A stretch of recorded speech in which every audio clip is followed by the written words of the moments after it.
ही जागा शिवसेनेकडे आहे आणि राजन विचारे शिवसेनेचे उमेदवार आहेत. दुसरा गट भाजपबरोबर व्यवहार करत असेल तर तो त्यांचा प्रश्न आहे. ठाणे, कल्याण, डोंबिवली, पालघर या जागा उद्धव ठाकरे यांच्या नेतृत्वाखालच्या आहेत. तो गट फुटलेला आहे आणि भाजपासोबत धुनीभांडी करत आहे. त्यांना हा प्रश्न विचारा. ठाणे आणि कल्याण, डोंबिवली या दोन्ही जागा आम्ही जिंकत आहोत. ठाणे जिल्ह्यातील प्रत्येक जागा शिवसेना जिंकल्याशिवाय राहणार नाही. ते दिल्लीत वेटिंगवर आहेतच. काहीतरी परिवर्तन होईल तेव्हा वर्षा बंगल्याच्या बाहेर देखील हे वेटिंगवर दिसतील. पालघर आणि कल्याण उमेदवार उद्या जाहीर होणार. प्रफुल्ल पटेल यांच्याबाबत भ्रष्टाचाराबाबत एवढा बोलबाला केला होता. आता त्यांना भाजप क्लीन चिट देत आहे. आमच्या बैठका झाल्या, चर्चा झाल्या, आमच्या सोबत त्यांनी राहावं. मी त्यांना त्याबाबत आता वक्तव्य करणार नाही. 3 तारखेला महाविकास आघाडीची पत्रकार परिषद मुंबईत असणार आहे. महाविकास आघाडीचे प्रमुख नेते, घटक पक्ष या पत्रकार परिषदेत उपस्थित असणार आहेत. आंबेडकरांसोबत आम्ही वारंवार चर्चा देखील केली आहे. आम्हाला खात्री आहे संविधानाच्या पाठीत खंजीर खुपसण्याच्या बाजूने ते उभे राहणार नाहीत. ते आंबेडकर आहेत. आमची लढाई संविधानाच्या पाठीत खंजीर खुपसणाऱ्यांच्या विरोधात आहे. वेळोवेळी मीटिंगमध्ये आंबेडकर यांना बोलवलंय, हे सर्वांनी नोटीस केलेलं आहे. कालच्या मीटिंगमध्ये ते नव्हते. त्यांना एक आपण प्रस्ताव दिला आहे. बघा, ती जागा शिवसेनेकडेच आहे आणि राजन विचारे शिवसेनेचे उमेदवार आहेत. त्यांचं नाव जाहीर झालं. आता दुसरा एखादा गट वगैरे शिवसेना म्हणून काही भाजप बरोबर व्यवहार करत असेल तो त्यांचा प्रश्न आहे. ठाणे, कल्याण, डोंबिवली, पालघर या ठाणे जिल्ह्यातल्या ज्या जागा आहेत त्या उद्धव ठाकरे यांच्या नेतृत्वाखालच्या शिवसेनेकडेच आहेत. त्या लढणार आहेत. तुम्ही जो प्रश्न विचारताय आहात तो जो गट फुटलेला आहे आणि जो भारतीय जनता पक्षाबरोबर धुणीभांडी करतोय त्याच्याविषयी विचारताय. तुम्ही हा प्रश्न त्यांना विचारा, कारण त्यांना विचारताय कोण? शिवसेना ही बाळासाहेब ठाकरेंची, उद्धव ठाकरेंची, त्यांनी आपले उमेदवार जाहीर केले आणि ठाणे आणि कल्याण, डोंबिवली या दोन्ही जागा आम्ही जिंकत आहोत. ठाणेही जिंकतील राजन विचारे आणि कल्याण, डोंबिवलीचा उमेदवार उद्या जाहीर होईल. या दोन्ही जागा आम्ही जिंकू. पालघर आम्ही जिंकू. ठाणे जिल्ह्यातली प्रत्येक जागा लोकसभेची शिवसेना जिंकल्याशिवाय राहणार नाही.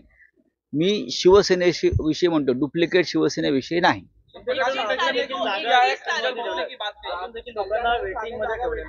काही दिवसांनी तुम्हाला ते दिल्लीत वेटिंगवर आहेतच.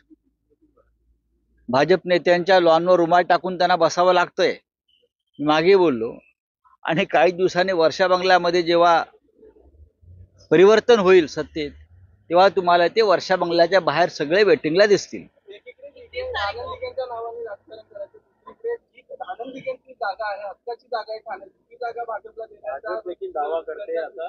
आता ह्याच्यावरती नाही, मी काही बघत नाही त्याच्यावरती. आम्ही आमचे उमेदवार शिवसेनेचे जाहीर केलेले आहेत. गटातटाचं काय राजकारण चाललंय भारतीय जनता पक्षाचे जे मांडलिक किंवा गुलाम आहेत त्यांच्याविषयी बोलण्यासारखं काही राहिलेलं नाही. राजन विचारे आमचे उमेदवार ठाण्यात, पालघर आणि कल्याण, डोंबिवलीचे उमेदवार उद्या जाहीर होतील. बस एवढंच मी सांगू शकतो. त्याच्यावरती काय मी कोणतेही मत व्यक्त करणार नाही. 3 तारखेला महाविकास आघाडीची पत्रकार परिषद मुंबईत शिवालयात आहे. त्यात माननीय शरद पवार साहेब, माननीय उद्धव ठाकरे साहेब, काँग्रेसकडून बाळासाहेब थोरात, नाना पटोलेजी, पृथ्वीराज चव्हाण आणि इतर सगळे घटक पक्ष, CPI, CPM, शेतकरी कामगार पक्ष, आप हे उपस्थित राहतील. त्यावेळेला आपण हे प्रश्न विचारा, तुम्हाला नक्की उत्तर मिळेल. त्याच्यावरती आम्ही निर्णय घेऊ नंतर काय करायचं आहे तो. पण 31 तारखेला रामलीला मैदानावर इंडिया आघाडीची जी महारॅली आहे या देशातल्या हुकुमशाही विरुद्ध, ईडीच्या बेकायदेशीर वापराविरुद्ध, त्या महारॅलीमध्ये महाराष्ट्रातून शिवसेना पक्षप्रमुख उद्धवजी ठाकरे आणि माननीय शरद पवार साहेब उपस्थित राहणार आहेत.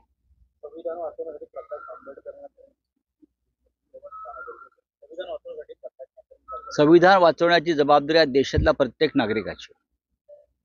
आम्ही आमचं कर्तव्य पार पाडतो आणि आम्ही माननीय आंबेडकर साहेबांना वारंवार त्या संदर्भात आवाहन केलं आहे, त्यांच्यावर चर्चाही केली आहे. आम्हाला खात्री आहे की संविधानाच्या पाठीत खंजीर खुपसणाऱ्यांच्या बाजूनं प्रत्यक्ष किंवा अप्रत्यक्षपणे ते उभे राहणार नाहीत. शेवटी ते आंबेडकर आहेत आणि डॉक्टर माननीय शरद पवार साहेब, माननीय उद्धव ठाकरे साहेब, काँग्रेसकडून बाळासाहेब थोरात, नाना पटोलेजी, पृथ्वीराज चव्हाण आणि इतर सगळे घटक पक्ष, CPI, CPM, शेतकरी कामगार पक्ष, आप हे उपस्थित राहतील. त्यावेळेला आपण हे प्रश्न विचारा, तुम्हाला नक्की उत्तर मिळेल. त्याच्यावरती आम्ही निर्णय घेऊ नंतर काय करायचा आहे तो. पण 31 तारखेला रामलीला मैदानावर इंडिया आघाडीची जी महारॅली आहे, या देशातल्या हुकुमशाही विरुद्ध, ईडीच्या बेकायदेशीर वापराविरुद्ध, त्या महारॅलीमध्ये महाराष्ट्रातून शिवसेना पक्षप्रमुख उद्धवजी ठाकरे आणि माननीय शरद पवार साहेब उपस्थित राहणार आहेत. आम्ही आमचं कर्तव्य पार पाडतो आणि आम्ही माननीय आंबेडकर साहेबांना वारंवार त्या संदर्भात आवाहन केलं आहे, त्यांच्यावर चर्चाही केली आहे. आम्हाला खात्री आहे की संविधानाच्या पाठीत खंजीर खुपसणाऱ्यांच्या बाजूनं प्रत्यक्ष किंवा अप्रत्यक्षपणे ते उभे राहणार नाहीत. शेवटी ते आंबेडकर आहेत आणि डॉक्टर बाबासाहेब आंबेडकरांचा वारसा ते घेऊन पुढे निघाले आहेत आणि आम्ही त्यांच्या बरोबर आहोत.